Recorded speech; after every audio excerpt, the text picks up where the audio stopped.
this video, we will show you how to make WhatsApp message is self-destruct by default.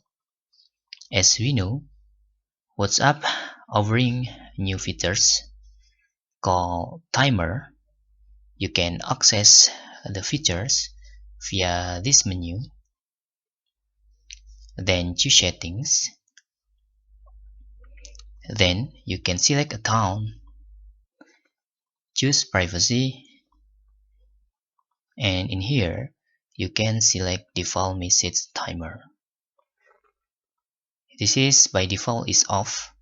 You can try to make this on for 7 days, for example. When enabled, all messages in your individual chats will disappear after a selected duration. This will not affect your existing chats. On group, we can also doing this, but now we try to make this for individual. After you set like this, and if you open your contact